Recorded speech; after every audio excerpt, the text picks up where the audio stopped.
Hey, I want to thank Gino the Hitman for that. That's entitled Blue Fez. And it's kind of some bluesy stuff. He said he knocked that out in a few hours while drinking some Mickey's Big Mouth malt liquor. Still getting things dialed in. How do you like the new look? Apologies to Z Moulton.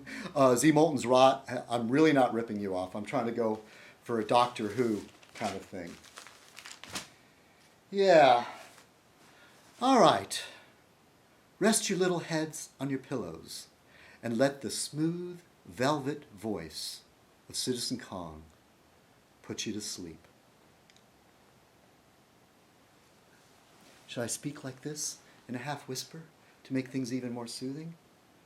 Time to don the fez. Whoop, tassel's kind of messed up.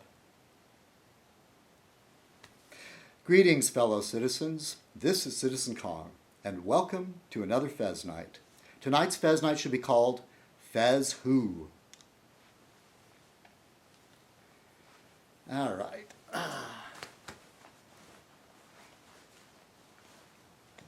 My pipe went out. Actually, I smoked quite a bit of it already. A lot of you are familiar with the Zippo lighter. And one of the things about the old style Zippos is they're not great for lighting pipes because of the lighter fluid smell. Well, I found this cool insert. It's butane. And for all practical purposes, pretty much, it functions just like a regular Zippo. Now, it looks like a regular Zippo. But you get the benefits of butane without the lighter fluid smell or taste. All right, anyways, yeah, pipe and a cuppa. Oh, we're off to a roaring start. I'm going to start with the newspaper right away. Here I have, I'm going to combine the Saturday paper in the Los Angeles Times.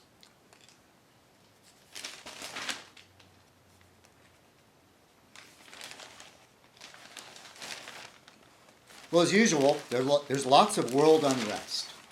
And I couldn't help, especially in the Middle East, I couldn't help think about George Bush's mission of planting democracy in Iraq. And then democracy would spread, like popping up like all these little flowers. Well, perhaps in a way he's right. But the change is not going to happen easily. It's not like their leaders are going to roll over and go, great, yay, yay democracy.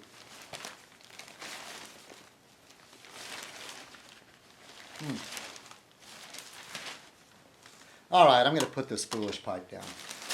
But you get the idea.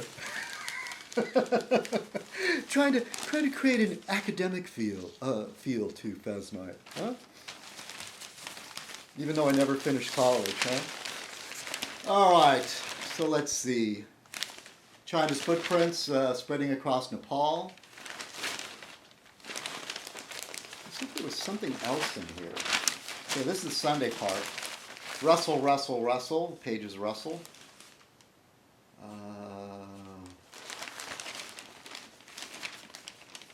Andrew Johnson finally gets recognition. He was impeached but not convicted, has his very own dollar coin. All right, Andrew Johnson. I wonder if Bill Clinton will ever get a coin, huh?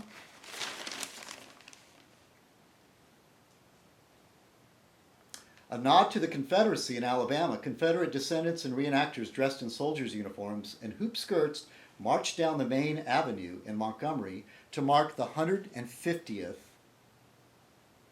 anniversary of the inauguration of the Confederate President Jefferson Davis. Okay. All right.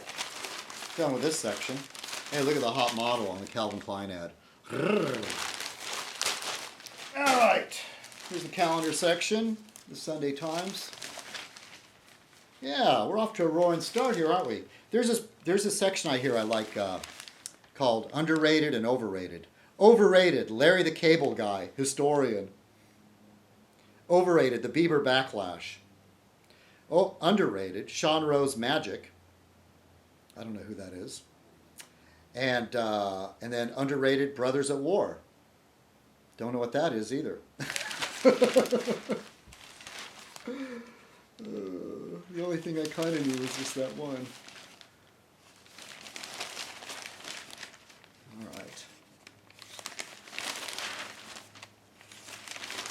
Yes, yes. Are you all asleep by now? Uh-huh. Oh, I love this guy. Chris Elliott. Chris Elliott's got a new show called Eagleheart, and he portrays a Chuck Norris-like action hero.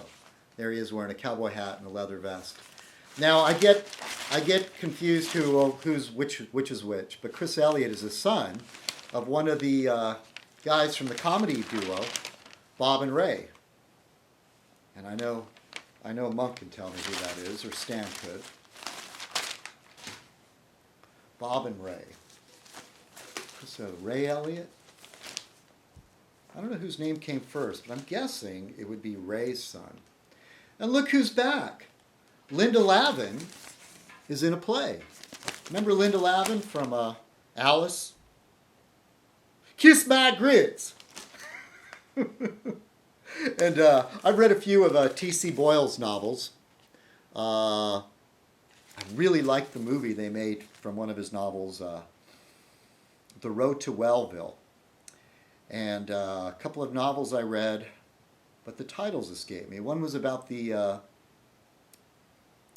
heir to the, I believe it was McCormick. Somebody had something to do with the cotton gin. Anyway, the family's in Santa Barbara, and there's all kinds of terrible dysfunction. They're mega rich. And it all takes place around the turn of the century, before Santa Barbara really became a big town. Yeah, but T.G. Boyle, I recommend him. One of his novels called The Tortilla Curtain. I can't think of the titles of the books that I did read, though. I know he did a really good short story that I read called Greasy Lake. My friend Margot hated that story. She was forced to read it for some English class she was taking. Oh man, I never saw her so angry. Well, I've seen her worse. I've seen her much worse than that. But she really, really hated that short story called Greasy Lake, which I wonder now if that's when T.C. Boyle was starting out when he wrote that. I wonder if Bruce Springsteen read that short story, and that's where he got the title for his song, Greasy Lake. Here, I want to show you something. Those little monsters are out. Girl Scouts, okay? And I was at the grocery store, you know, and they sit out there with their parents and like, oh, you want to buy some Girl Scout cookies? And I have the worst sales resistance. I have zero sales resistance. And I ended up buying these lemon chalet creams, which are a little sweet for me. But my favorite is the one I always get is the shortbread. There you go. Little monsters.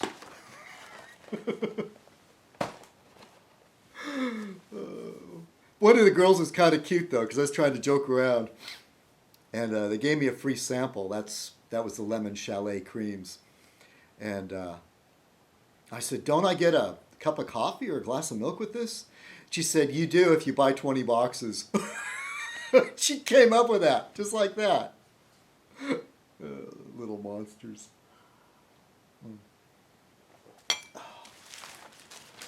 All right, so let's see. We're in the California section.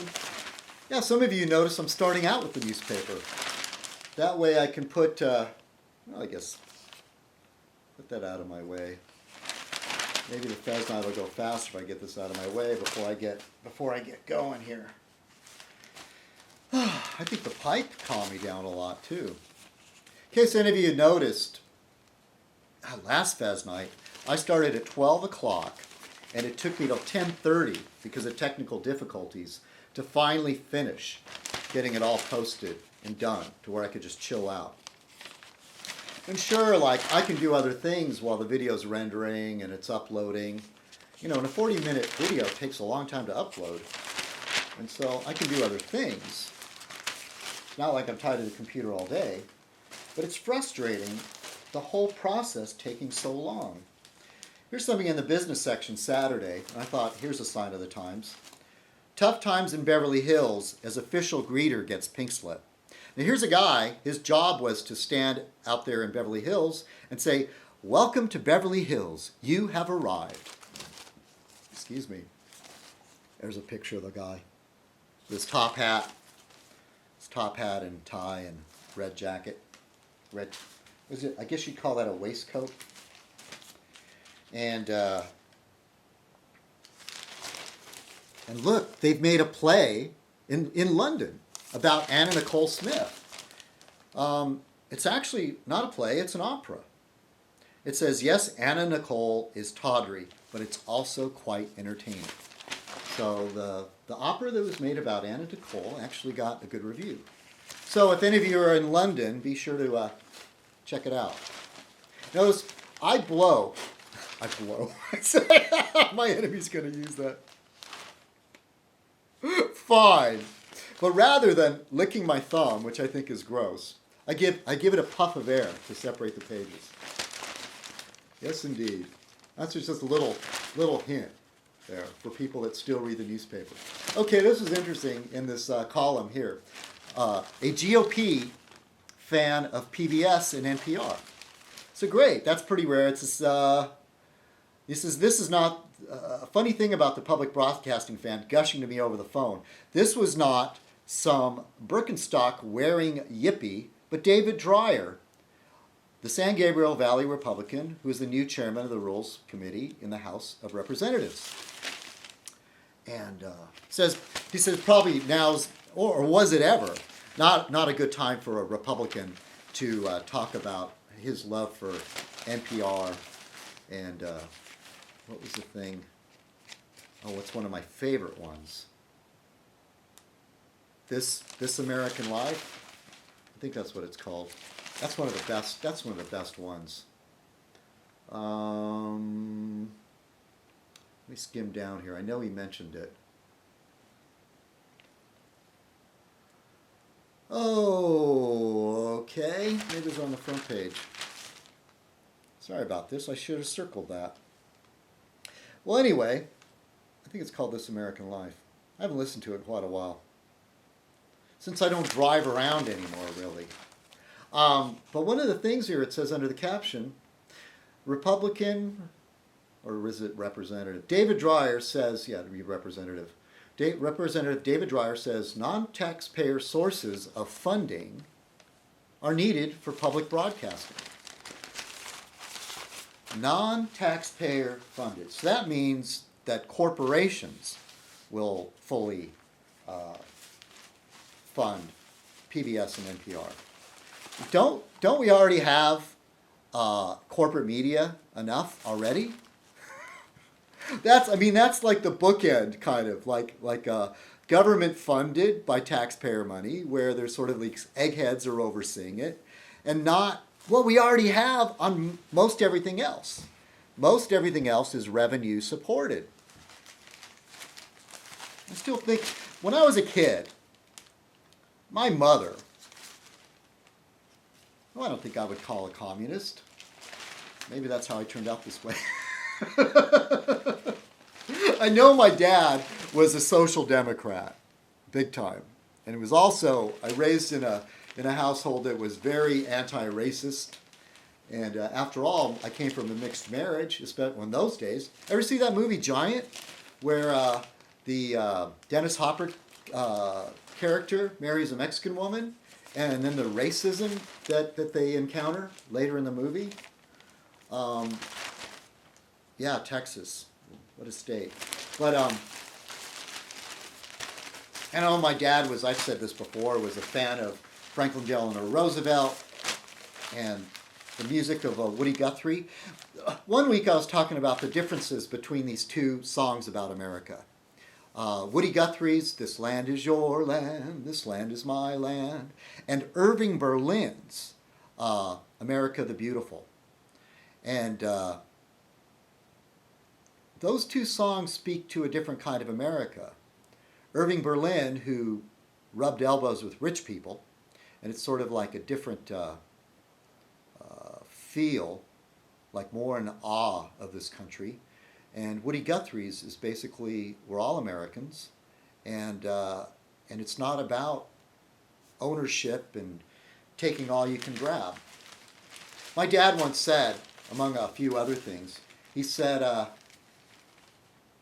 try not to make a living off the back of another man, or something along those lines, or that he would rather not make a living off the back of another man.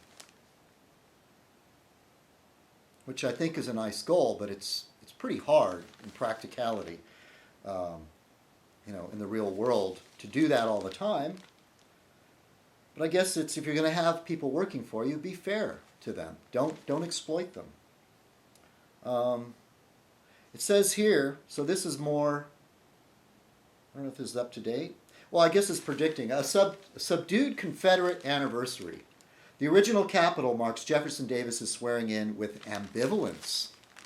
Oh, I guess this is already when it's done, huh? There was a beauty contest, parades attended by thousands, and a Confederate drummer boy event. Yeah, it's the 150th anniversary. What is it? The centennial of swearing in of Jefferson Davis, President of the breakaway slave states. Yeah, well, you guys lost. Maybe finally, if it's subdued, maybe you'll move on, huh? I know, aren't I awful? Aren't I terrible? Aren't I a rascal? Here's another thing that caught my eye. Mental health bill faces difficult odds. So Grace Napolitano, the Norwalk Democrat, seeks $200 million to treat troubled students. And so right now, with all this major budget cutting, what a great time to talk about giving more to fund the schools. But it says here, the first paragraph, bucking the current trend toward cutting social programs in order to reduce the deficit, Representative Grace F. Napolitano, Democrat, introduced a bill Thursday that would provide $200 million for schools to hire mental health professionals to diagnose and treat psychologically troubled students before they become involved in violent or criminal behavior. Taking preventative measures, being proactive. Maybe these people will be falsely institutionalized. Oh, we think he's a dangerous one. He might do something dangerous. Let's pump him full of medication. Hey, better living through chemistry. You know that guy that went and shot that woman in Arizona. Hindsight is 20/20, and everybody's saying, "Oh, the guy was showing signs. Maybe we could have stopped him."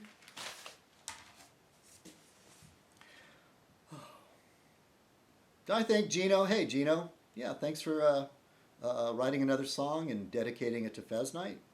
And yes, I am posting a Fez Night. It's probably a little different than what people are used to. Yeah, usually I do the gossip at the beginning and then read the news and talk politics near the end. Oh yes, don't let me forget Al Brookman. And that's all I'm going to say. Oh. And I want to say a special hello to Your Rainbow, or affectionately known as Rain. I just want to say hi, and I'm wishing you the best. I'm sending my thoughts and prayers that thinking of you. All right, and so a little bit of YouTube drama.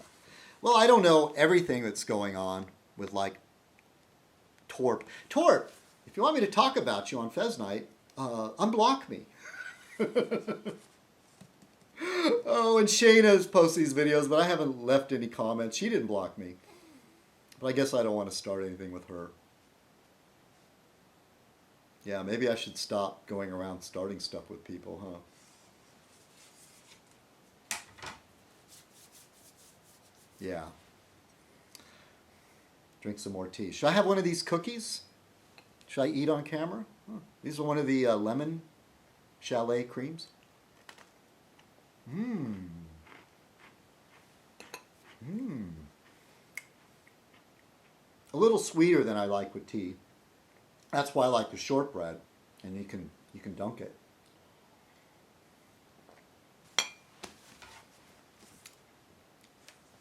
What else? Oh, now I don't know if this is all one of those phony drama things, but Nebby over on the Racer X channel seems very, very upset with Jeff Davis. Very upset.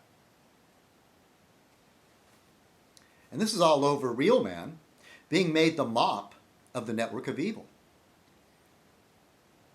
And Real Man shaved his beard. Oh my gosh. Real Man, I think you look like Jeff Davis now. Nigel, a.k.a. Nigel Cromwell. I see a strong resemblance now. Is that why you trimmed your beard there? Cut your beard. And he's like he's all clean shaven. Put on a clean shirt, man, and you clean up pretty well there, you know?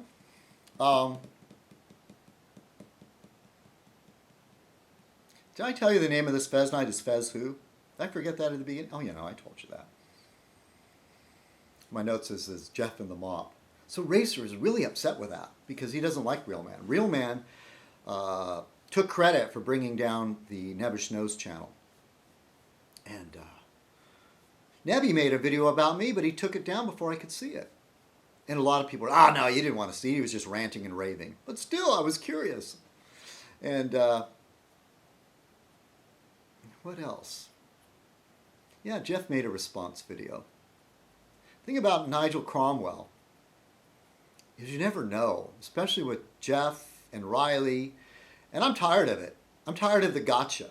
I'm not going to believe anything you do. But Jeff made a video coming back like, he's like, you're going to pay or whatever. And he's strumming his guitar. Oh, speaking of Jeff had a request on Fez Night that I read from Better Homes and Garden and Women's Magazine. Jeff, send me one of your copies of each, and I'll read it, okay? Special request for you. But I don't subscribe to that, so send me your copies, all right? Yeah, so I don't know whether this is fake drama, but I think Nebby seems really upset. He keeps saying that Jeff fornicates with chickens over and over again, and that the voodoo, the bones that Jeff sends out are cursed with voodoo. And who knows? I mean, there's a guy that goes around saying "Hail Satan" all the time. And what else? So that's some kind of interesting drama. I think the NOE is falling apart. It's definitely fracturing, falling apart at the base. And Jeff has said many times that none of this is real. It's all make believe, and so you got to take everything with a grain of salt. But I know Jeff has got upset with people in the past, so that's not always true. Remember Coach? And Coach came out started attacking you for being some sort of a, person of the dark force or something. And you got a little wound up about that. If you're honest with yourself, you did. And what I've said before is that the people behind these channels, and we're all playing games, and you never know what's going on with what. But still, in the end, there's a real person on that keyboard. And I know trolls, they can talk all badass, like I'm going to kick your butt and I could take you, or la la la, because they're sitting safe at home. In their mother's basement is the usual thing that's said all the time. On the computer 24/7. I never like that 24/7. I'd rather say 24 hours, 7 days a week, or something like that. But, Why didn't it come out 724? There used to be this bank that had when they first came out with ATMs, it was 724. I guess this is since texting. The world's going to be, everything's going to be done in some sort of type of shorthand. And that's about it for the drama, I guess. Just the NOE stuff. Racer saying, race. Ooh, I called him Racer. A little bird told me that channel, Nebish Knows, is supposed to be Eileen and myself. Well, it's all true. It's all true. I've been running that channel since the beginning. The whole thing about Nebby being really annoying and me just like, blocking him and him blocking me and me calling him an idiot and that he's insane and repeating the joke, which I think Monk or Stan came up with. The joke that Nebby doesn't type. He has a chicken pecking at the keyboard because the way he writes. Yeah, no, that's me. I've been behind it all the time with Eileen's help. That way we can be online as long as he does, because we take, we trade off. We take different sessions. Yeah. And Riley says I'm growing balls. Well, Riley, I've told you before, when I hit puberty, I suffered from this condition that caused my testicles to swell really, really large. And so actually in real life, my testicles are really large. It became very, very uncomfortable. They swelled so large that my scrotum was stretched to the breaking point. And I had surgery, and they put on a skin graft. And now I'm actually quite comfortable, but I cannot sit with my knees together. And when I sit, I have to adjust myself properly. And so, it's a tragic case. So anyway, I guess that's it. How long has this gone on? Oh, this is only 25 minutes. Maybe it's 30 minutes. Maybe by doing the news in the beginning. I don't really have much drama to talk about, really. Things are chilling out. I'm actually doing okay. If any of you are concerned. I don't think I'll be doing this dress up much anymore, but I'll tell you, it's kind of fun. Hey, I even put on like khakis. You know me, I always wear Levi's. And look, I've got like these brown shoes. I went the whole 9 yards. Somebody was knocking at my door this morning, and I thought it was the Jehovah's Witness, so I pretended not to be home. And then I heard like some rustling outside, and I thought, okay, they're putting like, tracts, pamphlets on my doorstep. As it turned out, it was my brother came by. And, excuse me, my rule, call first. Don't just drop by. So I had to call and leave a message and thank him. He gave me some things that apparently were gifted to him because they were brand new, but he couldn't really use them. So that was cool. It's always nice to get free stuff, isn't it? All right, everybody, have a great week. And this was a Fez night, such as it is. And I think on the Citizen Kong channel, I will post a special condensed version of this Fez night for those of you that do not have the attention span for a full Fez. All right, cheers, everybody. And we'll see you next week. This time I'm going to figure out right where to turn this thing off. Oh, no, I can't see my cursor. Oh, there it is. Okay, everybody, have a great week. Cheers.